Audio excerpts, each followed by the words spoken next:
teacher, and it is my privilege to be the executive director of our Holocaust Center. I just want to very briefly read a statement that we have sent out into the community regarding the tragedy and the violent act of anti-Semitism that happened to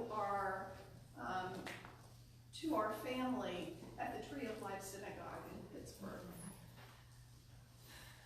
The Holocaust Memorial Resource and Education Center condemns the hateful act of violence of anti-Semitism at the Tree of Life Synagogue and sends its heartfelt sympathies to the victims, the families, and the entire Pittsburgh community. The federal government has labeled this an anti-Semitic hate crime because the alleged perpetrator specifically targeted a synagogue in the Jewish community and was found to have a history of anti-Semitic rants. Yesterday's attack was the most violent act of anti-Semitism in our country's history. According to the ADL, there has been a 57% increase in anti-Semitic incidents and online harassments in 2017 alone, the largest increase on record and the second since the organization began tracking the data in 1979. We must ask the question, has anti-Semitism become normalized and accepted as free speech? And if so, what are we going to do about it? We have to take this violent act of anti-Semitism as a call to action for a nation to begin standing up for each other and demand that our leaders lead and lead us to create a world where all people are treated with dignity and respect. The Holocaust Center is calling upon our community to stand up to this and all forms of hatred. Let's pull together as a strong community to teach empathy and moral leadership, and that all people deserve dignity and respect. It's not gone unnoticed that next month we will observe the 80th anniversary of Kristallnacht, a night of violence against the Jewish community, and a time when the world stood by and did nothing. Let's use that as our call to action, that we won't stand by and do nothing this time. We were already planning this program today, and we have spoken with our speaker who was already planning to modify his presentation a bit. And so without further ado, I want to introduce Dr. Ken Hansen, who is partnering with us on this program from UCF, to introduce the program.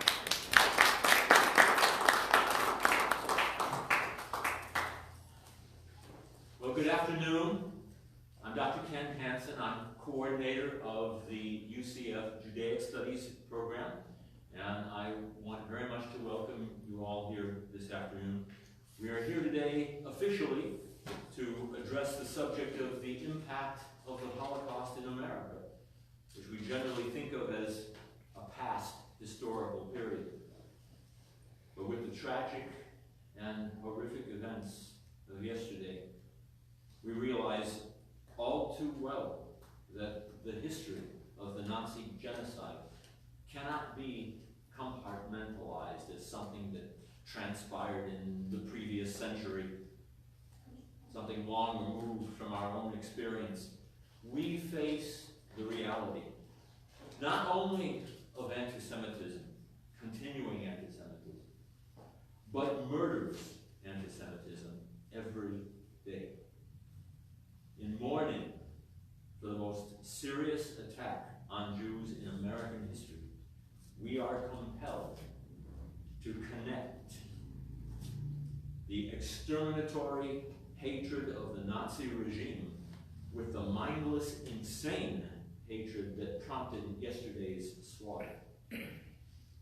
So on this day of reflection, I'd like to introduce my good friend and colleague, Professor Zev Garber, Emeritus Professor and Chair of Jewish Studies at Los Angeles Valley College.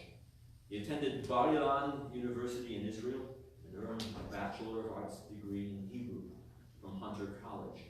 He studied Hebrew, Aramaic, Syriac, and Ugaritic at UCLA Graduate School, and completed his coursework for a PhD in religion at the University of Southern California. He joined the faculty at Los Angeles Valley College in 1970, and within a year established a Jewish Studies major. His scholarship embraces Jewish Studies pedagogy, Shoah theology, the Jewish Jesus, and interfaith dialogue. He's presented hundreds of academic articles and reviews, and was the subject of an honorary volume published in 2009 entitled Maven in Blue Jeans. That said, it's my very great pleasure and honor to turn things over to Professor Dr. Zev Garber.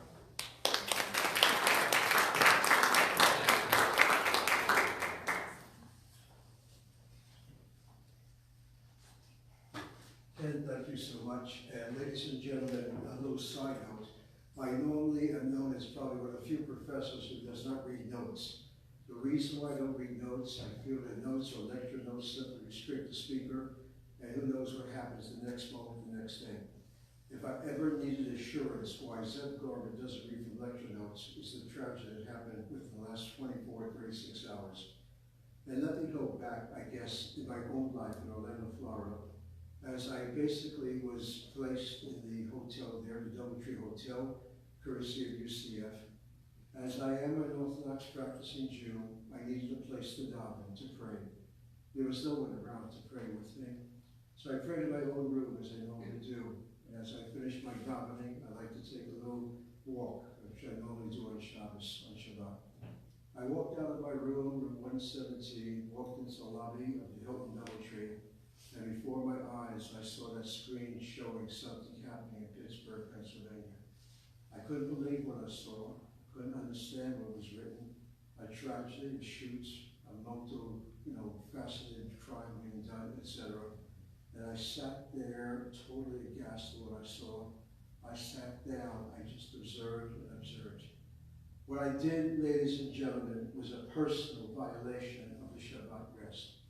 In the halakhic Judaism I was raised in, a yeshiva world, you might say, a Zvila Hasidic background from my grandfather's point of view, I basically was supposed to, and am instructed, and I try to do simcha, joy on Shabbos, but somehow on this particular Sabbath morning, I was not able to do it. I saw tragedy, I saw this, and I saw that, and somehow it all seemed to come home again. How contradictory, how paradoxical it is to be a Jew who's knowledgeable in Jewish tradition, and what to do when tragedy hits on a day that's called the Sabbath rest. This morning, as I did my davening, wearing my talit, which I brought, and also my tefillin, I read a paragraph which just hit home again. And I suspect as long as I have life in my being, every time I read this paragraph in the morning prayer, the memory will come back to the Shabbos I spent in Orlando. There's a paragraph found in Siddur Shalem, the full Siddur which I have in front of me, produced in Israel, and is published in Israel, in which there are the following words. Permit me to read in Hebrew. I feel that Hebrew is sanctified. I will do the translation in a few moments. Elokai nishama shenatata bi tchorahi, ata barata, ata yitzarta, ata nafachta bi, v'ata mishama b'kirbi, v'ata atid l'dla mimeni l'chachzira. Refers to God who puts in every one of us, as we see these paragraphs. The language is in the personal. Normally Hebrew prayer is in the plural, not in the personal singular, in which God is acknowledged as the one who creates and one who gives life. And the life referred to is the word neshama, that life that's breathed into us, to make a distinction with other words that often get confused with life, such as the word nefesh, which is soul, and really implies a life-animating principle, and the word yetzer, which means, again, I guess, life in the sense of inclination, the good inclination, the bad inclination. This is the legitimate, long-lasting, everlasting phrase, neshama. It acknowledges that God takes the life and God gives back the life. And so I read from the text itself.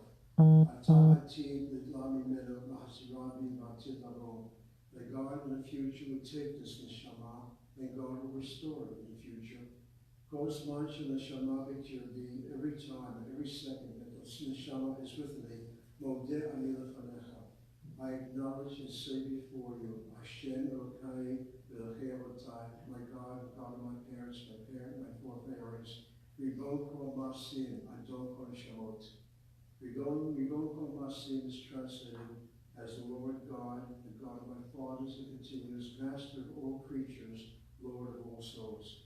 Hear the word, Master of all creatures, not me alone now, not Am Yisrael, not the nation of Israel, all creatures, all souls, an acknowledgement, blessed thou, O Lord, Amachazir, who will return the Shamot, who will return the souls, and restore the souls of the dead. I guess on a normal day, these words mean something metaphorically. I guess on a Jewish Sabbath day, they are particularly exhilarating.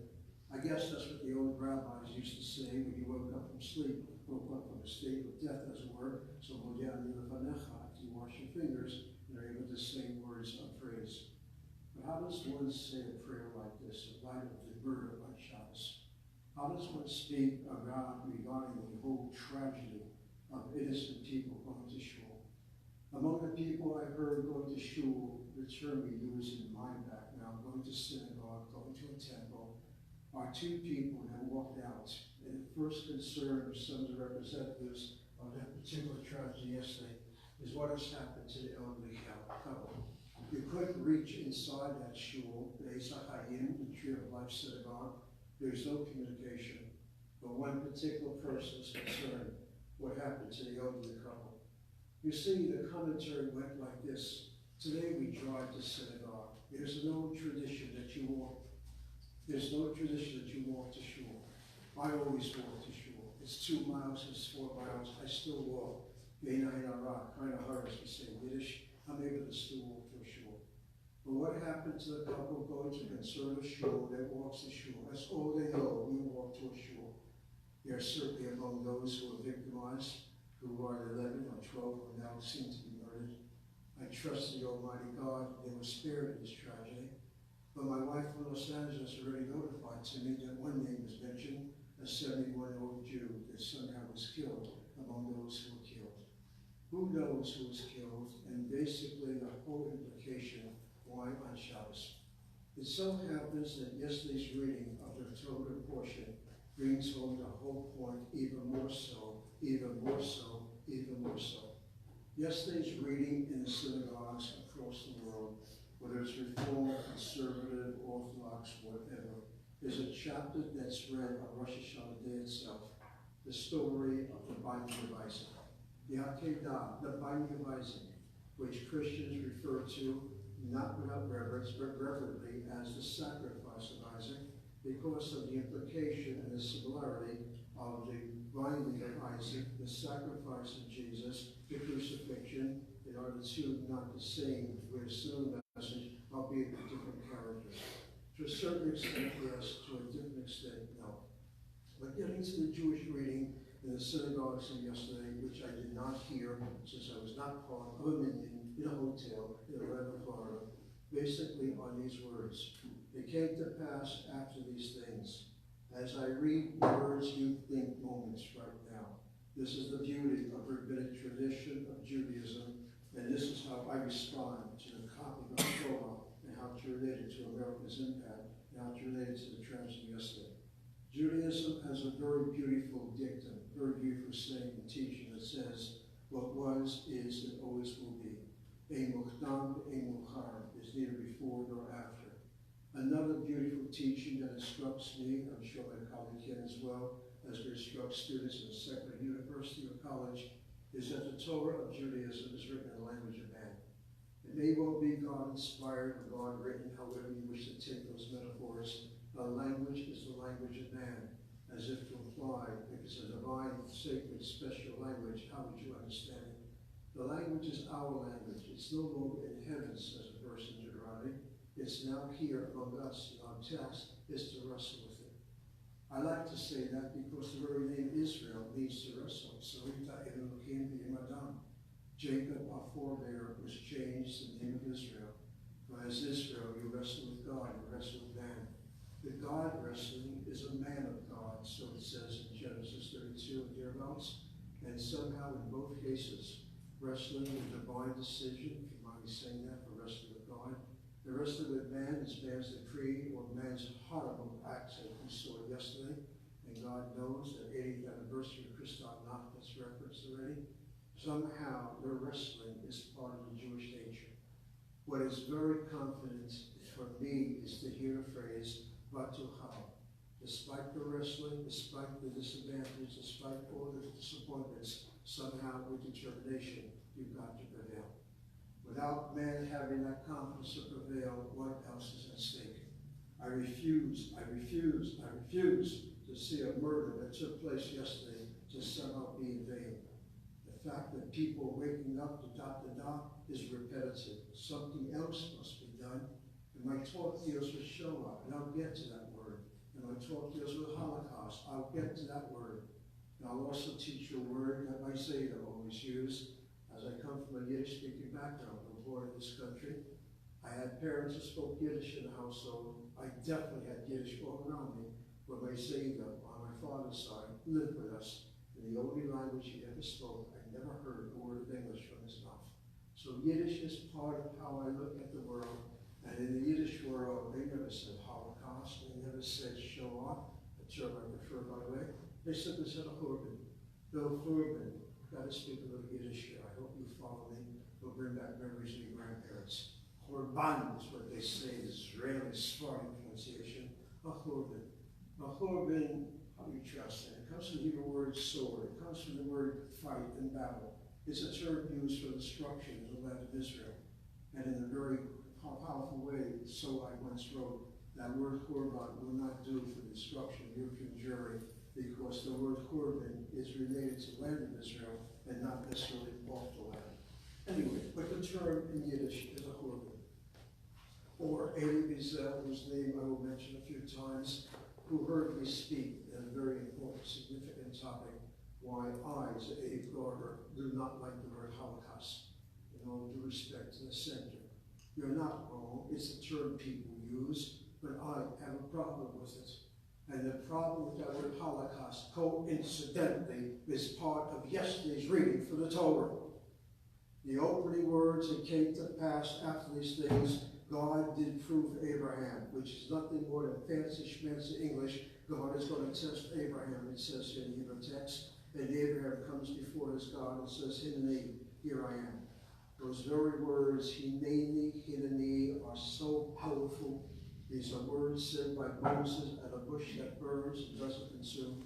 These are words said by Yeshaya and Nabi, Isaiah the prophet, when Isaiah is called in his famous parable or oracle, where he says swords into plowshares and spears into pruning hooks, below you will do Oglahama, and man will never again learn war anymore.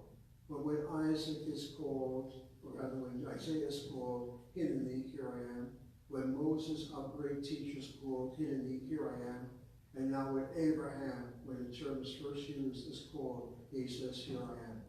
And may I now skip over on the other side, the famous Martin Luther, the Protestant Reformation, which reference I'll refer to as well. He also used similar language in his battle against the Roman Church, in his detestation of the Jewish people. He also said, here I stand. The here I stand is the Protestant equivalent of Hineni, here I am. One who has such words like that is not hesitant, is ready for whatever demands, whatever challenges are there. I will go to the battle, as it were. Hineni, says Abraham. And that was a phone message. I hate to tell you who's calling right now. That message is probably the divine intercessory call. Say, Professor Garber, watch your mouth right now. You are now under lion watch. Trust me, I talk to God in a very peculiar way, and I'll scream at him in Yiddish in a second if he's going to interrupt me again. Anyway, back to our little sermonette, if you will. We're told that Abraham says, in response, here I am, and now the words in the English translation, take now your son, your only son. Well, it so happens the Torah is a little misleading if you take it seriously. There's another son in this whole story here. There's Hagar, the concubine, who basically is the mother bearer of Abraham's first son, Namely, Sarah cannot bear a child according to the narrative, so the concubine bears a child, Hagar, and the child's name is Ishmael. And the name is very divine. God has listened, God has heard, and now all of a sudden Ishmael is put aside as the favorite wife called Sarah, a little jealous of the other kid, simply says to her husband Abraham, he's Mitzahek, he's kind of sporting with our little Isaac here when Isaac is eventually born. So goes part of the narrative. What is more important to the relevance of this hour is what exactly is being asked of Abram. And we're told the following words. These are the words I'm going to read in English and then in Hebrew. And he said, take now your son, your only son, whom you love, even Isaac, get you to the land of Moriah. Rabbinic tradition understands the Eretz Moriah to be the land that eventually becomes Jerusalem, and the spot where the altar is to be built is eventually the headstone of the Bayit temple that's going to be in the future. All that is right back into this text. Keep in mind what I told you moments ago. Rabbinic tradition has no mukdam, no mukhar, is neither past nor future. What happens later is basically seen before. What happens before is basically relevant to that which follows later. In any case, we're told that you're to take your son for a burnt offering on Mount Moriah, and that's the phrase. You are to take your son to the land of Moriah and offer him there for a burnt offering. It is that burnt offering which I guess when I was raised with translation meant an animal sacrifice. Only here, it's a human sacrifice. And how can the Almighty God, creator of life and death, choose death in the case of testing his favorite patriarch yet to be? And the test is, would you follow God's command? And the response is, I'm going to do so. The problem is that Hebrew word. I read it, it says, Valeu Shamba Ola. The word Ola, the word Ola, the word Ola is not a difficult word. The problem with that word Ola is when it goes into a Hebrew translation into English is the word Holocaust. This is now the term of record in all your English Bibles, and that's what frightens me. The word Holocaust is a burnt offering, and this is what I'm told, that God says of Abraham, bring your kid for a burnt offering, for a Holocaust. The terminology bothers me, a burnt offering. And that terminology of a burnt offering to describe the destruction of European Jewry, and may I add countless millions of others, I never exclude them from that word Holocaust. How can one rationalize the word Holocaust, given its origin? It is a divine command in which God basically is knowledgeable of the act that's being done. And to make it very specific to everyone sitting in this room right now, then God's little henchmen and God's little servants happen to be Nazi murderers, where the Nazi murderers are doing God's bidding, and the Jewish people become the Holocaust. Excuse me for a moment. I have one of these iPhones which I just simply cannot turn on.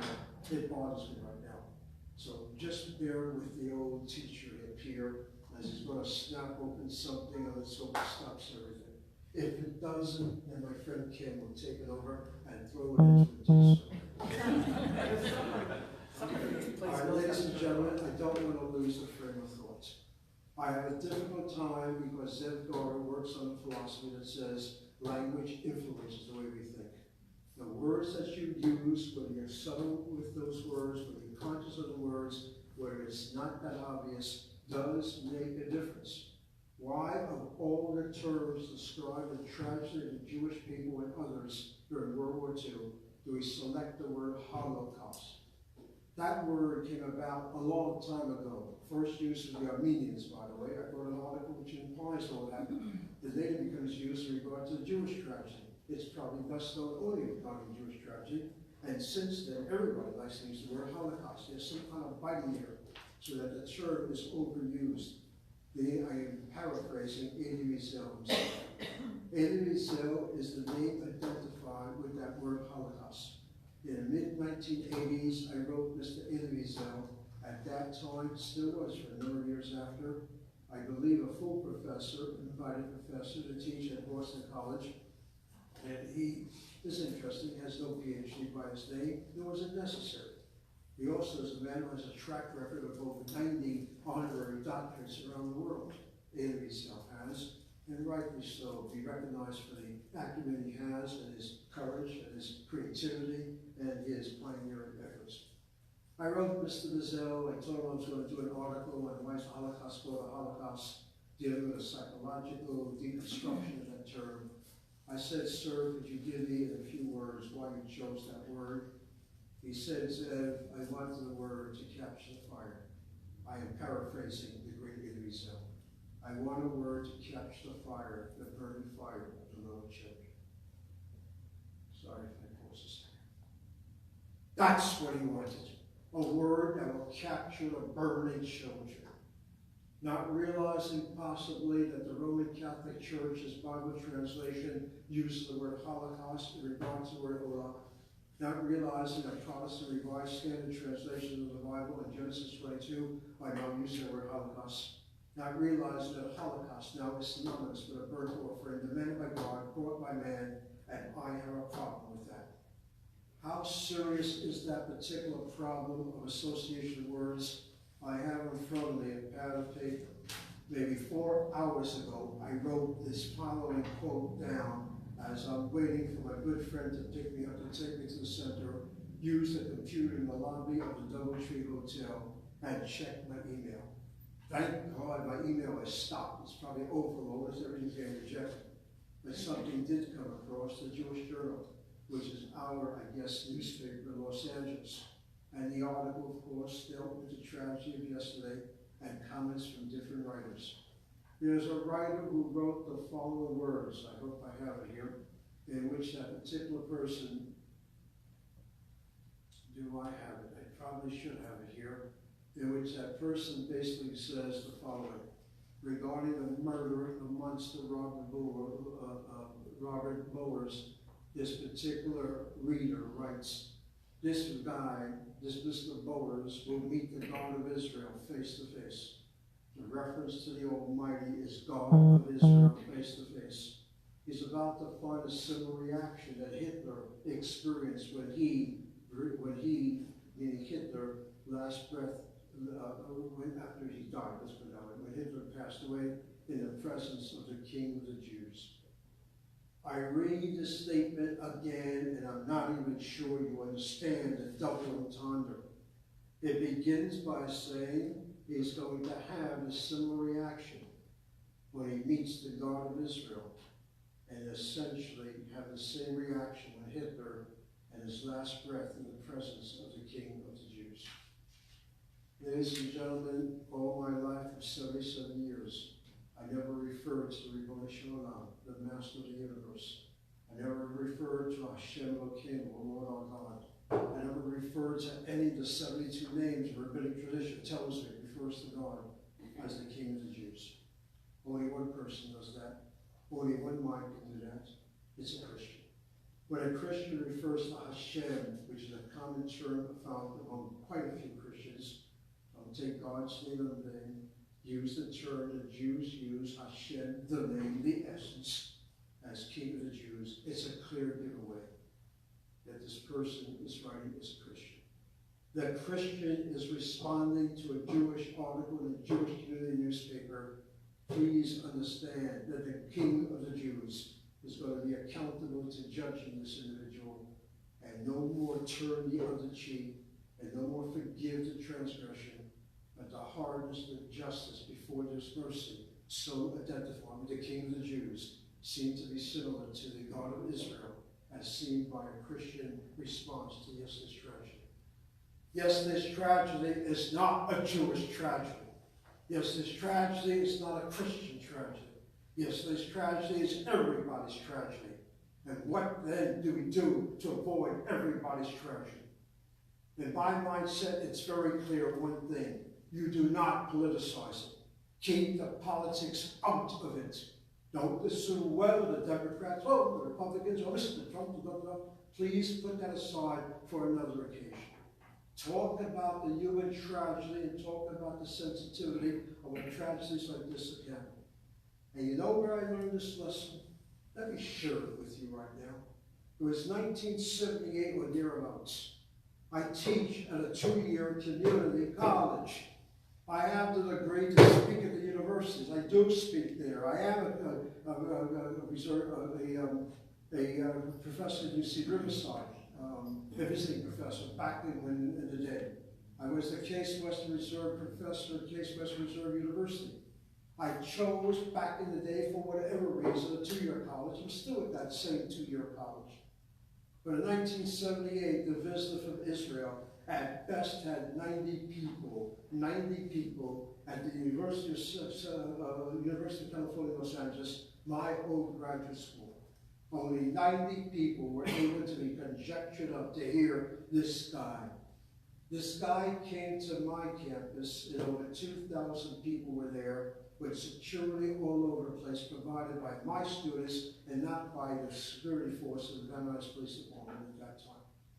The man spoke, he had an audience in his hand, always very proper, wore his suit and his tie, and then the questions were asked. Mr. Begin, what do you think of the Prime Minister of Israel at that time was Yitzhak Rabin? Two powerful names in Israeli law, known to all of you, I presume, who sit here. Mr. Begin had an audience in his hand. And Menachem Begin responded, I do not criticize my Prime Minister. Next question. That, ladies and gentlemen, is Derek Eretz. Derek Eretz needs respect. In the Knesset, in the land of Israel, go at it, boom, boom, boom. Once you're out of the country, you show respect to your leader.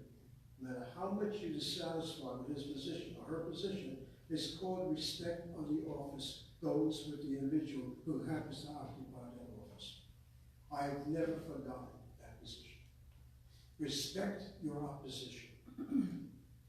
And yesterday's tragedy is not a question of pointing fingers. For example, I happen to be a teacher more than anything else. So I went on the American Federation of Teachers response, and sure enough, you Jews seem to own everything. So goes the position of the murder.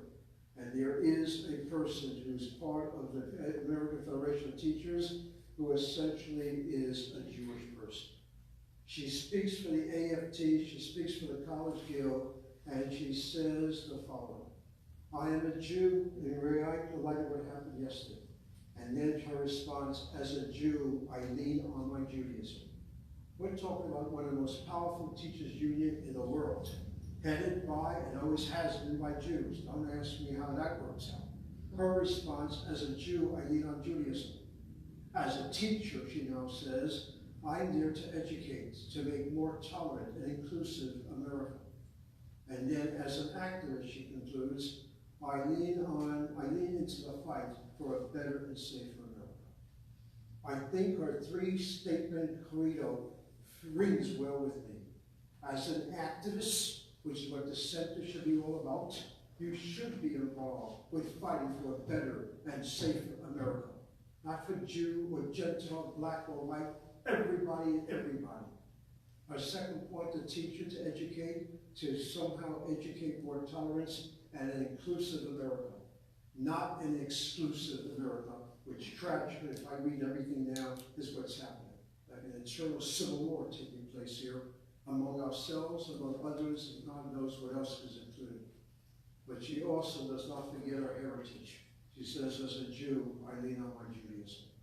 And it's that particular Judaism, I think, that I need to now focus on as we go into terminology and go on to other issues. To begin with, the story of the Akedah, I don't want to go any further about that. I will tell you that at one point the knife does not touch the neck of Isaac, though there are Jewish traditions where it did, and Isaac revived from the dead, but that's for another issue, etc.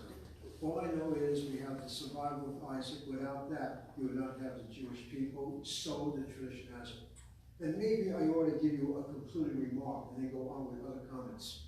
The fact that I, Zev Garber, don't like the word Holocaust is because the word Holocaust has the association of divine partnership with the murder of innocent people. That and that alone bothers me, disturbs me. Secondly, the word is used in a non-Jewish context. Holocaustos ain't Jewish, ain't Hebrew, ain't Yiddish, ain't Aramaic, whatever. It's a good Greco-Latin root.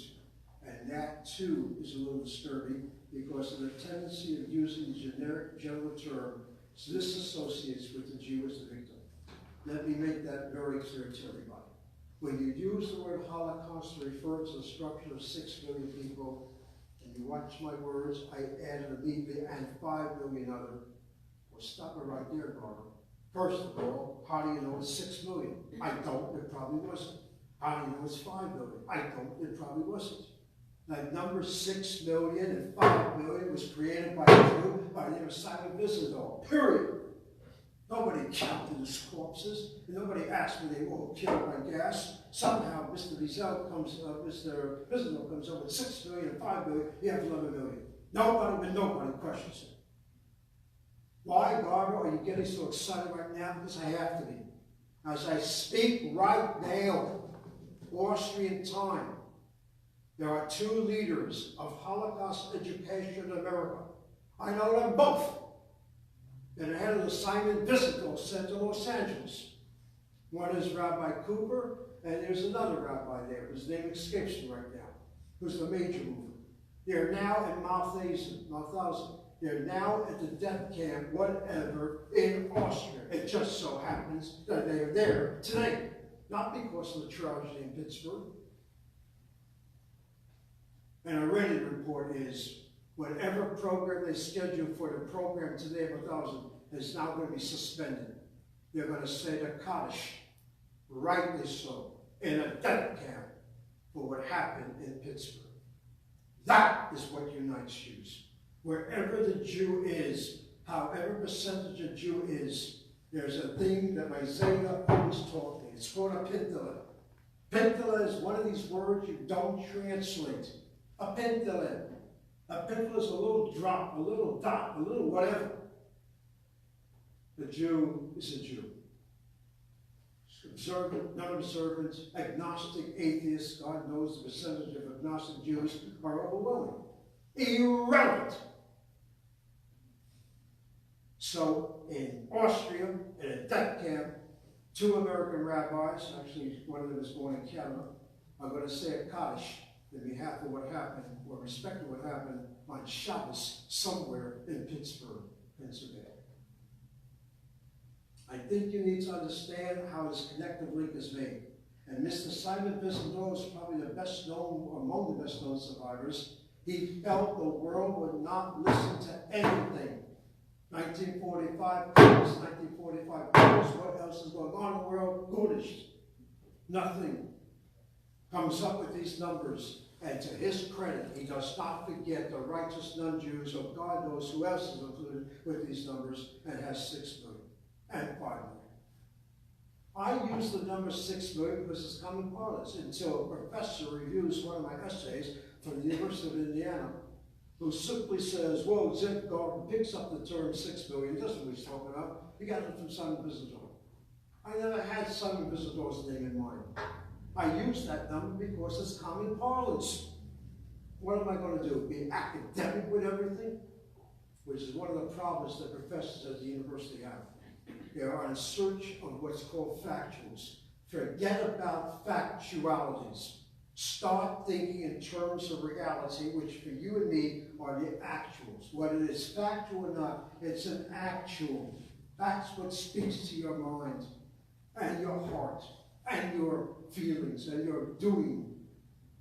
Factuals and actuals. I don't deny the importance of factuality. I just question whether it can be validated. That's where the feelings, the expressions, how you feel right now. It's okay to disagree with everything. That's your actuality speaking. So 6 million and 5 million, 11 million, and what now to do about it? What to do about all this is that word Holocaust, and then that particular term gets used, misused, and confused. That, for Elie Wiesel, was a terrible tragedy. He has seen the word he wanted to capture the burning fire, and now be used for every conceivable problem, including deniers of the Holocaust, who are not just a few, but quite a few in number. Elie Wiesel then simply said, enough. He never used that term again, after the term was literally put on the map by him, so much so that the word cannot easily be removed. nor should it be removed with the understanding the words can be abused. The word Shoah, on the other hand, that term I like it only for one reason. The word Shoah is the word which means devastation, destruction, all that you want it to mean, but the word is also Hebrew. And I guess once the word is Hebrew, it's that Hebrew connection which has the Jewish identification, which is the pimphlet in this word that I personally request. I don't want, with all the ravaging of the word Holocaust, to lose the Jewish components. And that word Shoah will now disturb you. That word Shoah is a word I don't associate with God. In fact, it's beyond God. Listen to my language. I do not associate with Hashem. It is beyond God. You sit in this room, you're educated young people. What do you mean beyond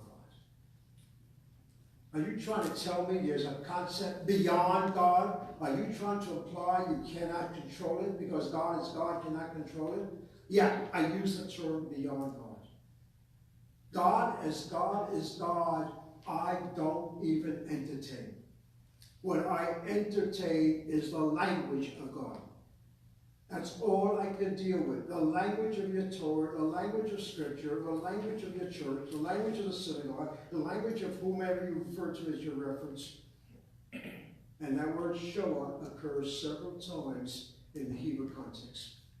In one context, it refers to, in the book of Tzfanya, as Shoah or Shoah. It's not even the word Shoah. It is Shoah Shoah. It is Shoah and Shoah. Doubling the word Shoah to suggest a terrible, terrible devastation and destruction. What the hell is all that about? Your opening words of the Hebrew Bible, ladies and gentlemen, has Bereshit bara Elokim et hashamayim v'et haaretz. When God began to create heaven and earth, in the beginning ain't going to work. It's not good Hebrew. In fact, it's not even Hebrew. It's in the beginning of, literally, the translation of the word Bereshit. So let's say when God began to create, which is a new translation of the Hebrew text in the Jewish Publication Society called the New Jewish Publication Society translation. I had the old one, the 1917 translation, which has in the beginning. And within told, the land was, the earth was, tohu vabohu, translates as unformed and void, choshet, darkness on the face of the depths, and a wind from God, here it says Spirit of God, hovers over the waters. And in sentence number 3, by Yomer Elohim, God said, let there be, and so light. I'm going to read that again, only this time I'm going to look at you. God says, let there be light. Sentence number 3 starts creation. Sentence number 1, the earth was, God creates heaven and earth. Sentence number 2, we're told 4 things exist before God said creation. What exists? Darkness, wind, waters, and the thing translates as unformed and void. Tohu vabohu. Ladies and gentlemen, Tohu vabohu is Shoah. Let me repeat my insight. Zev Garber is not a genius. Zev Garber happens to be a person who knows how to read the Hebrew text. That word unformed and void, that tohu vabohu, is gibberish. Vabohu. Can't even write in English. Can't even write. Don't even know if I write the Hebrew correctly. All right, unformed and void. How do I know this? Because of a book called Job. Job, Eob, is often cited as the silent one, the innocent one, who suffers all kinds of penalties and doesn't break. Job loses his children, Job loses his property, Job loses everything. He isn't broken.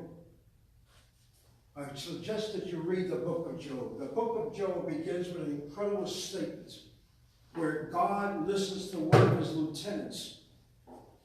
And that lieutenant's name is Satan. You know him as Satan.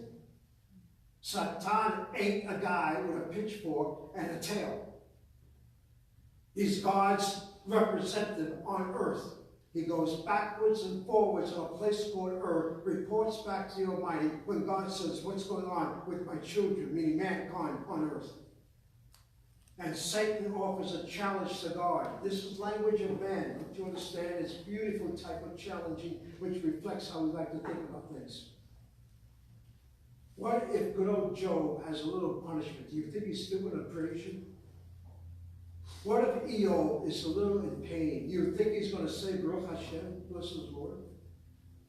What if the Jewish people lose 13, 11, even one, a child, whatever, on Shabbos day? Do you think they should observe the Shabbos day? Huh, God? What do you think? And God's response on his mouth is, go, Satan. Do what you got to do. Challenge little Job. And in the course of that book of Job, there is that voice for the whirlwind.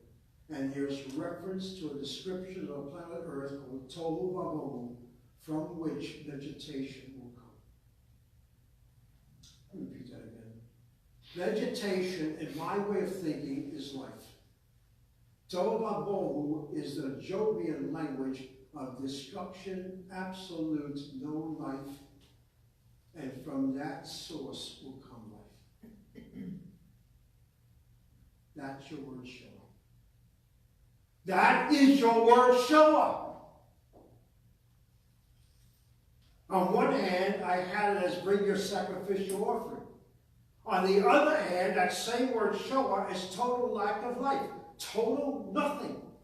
From the nothingness will come forth vegetation. I'm sorry if you're being astonished by this.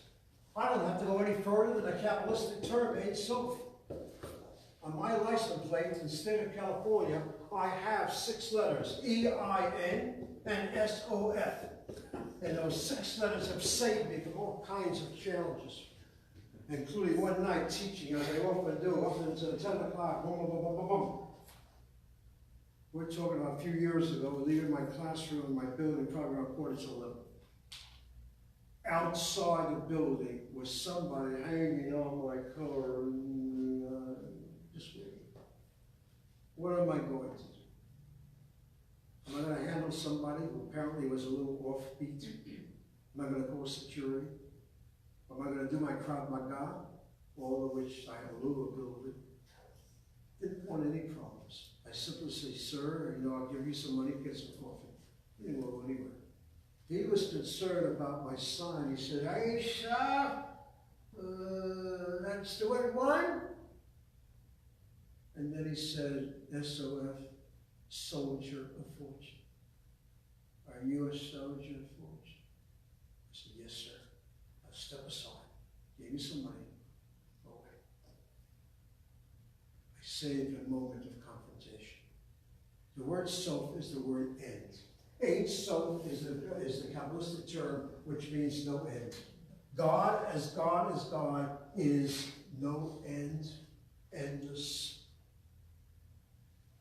And when you shift the word around and read Sof first, it means at the end, Ein, here is nothing. You have it from my lips, but the teaching is mysticism. Jewish mysticism understands when all is said and done, there is nothing. Hard, isn't it? Now break up the word nothing. Nothing is not thingness. God as God is not thing. It's not your language. God is God. There's nothing. Or what I like to do is take that word aim, take the same letters, reverse the order, and you get the word I. I was asked to please talk about yesterday. I somehow brought a little bit in with the show. You have a thing called this Kristallnacht 80 years ago. In 1970, there was an organization established by 2 Christians called the Annual Scholars Conference on the Holocaust. Franklin Hamilton Littell passed away a few years ago. His second Jewish wife is still among the living. Franklin Hamilton Littell, his body is now cremated, its ashes. It will be buried, some of it, with the first wife in the Christian cemetery, and the second wife, Marcy, whom I know well, she will have, with her burial, the ashes of her Gentile Methodist bishop husband, who founded the Annual Scholars Conference on the Holocaust in churches. The second one who founded that conference is a black Christian by the name of Hubert Locke. Hubert Locke passed away within the last year. I last saw him last March. In fact, that's the bag I carry around now, in memory of these two Christians who established the Scholars Conference on Holocaust, and now its headquarters is at the University of Texas. In 1972, Christians said something is wrong with us Christians. First of all, the tragedy of the Christian hand in the Holocaust. Whether you did it by yourself or participated, or you were silent and therefore called a bystander. As Franklin would always say that word, it would go Christendom. Is his way of smashing Christendom. He didn't smash Christians. It's what happens when Christianity, made in the image of Christ, becomes a state religion. And as a state religion, something tragic can happen. The heroes of the Scholars Conference of the Holocaust are the people that basically participated in what's called the Bekennte, the Confessing Church, and was seen in Christian terms as a Kirchenkopf, a struggle, a church struggle. Please stay with me. Names like Reinhold Niemoller, a name like Bonhoeffer, a name like Martin Niemoller. And let me have your attention, because it's terribly important, and that clock can stop for a moment. This isn't a talk about Jewish tragedy and Jewish terminology. It's a talk about Christians who are being told a following lesson. It is your job to be part of the story of the Shoah. It is your contribution that made the Shoah a tragedy that it is. Jews killed Jesus, this type of stuff, brought upon us, upon our children. All those negatives are part of our scripture. We've got to wrestle with that. And Niemoller basically spent 7 years at a death camp. 3 of them, as a matter of fact. Sachsenhausen, Moabit, and redeemed and liberated from Dachau after 4 years there. But Niemoller was selected by Adolf Hitler, may his name be forever erased, in 1933, where he had a council of German Christian pastors gathered together to establish the German National Church. By German National Church, it meant the Nazi church.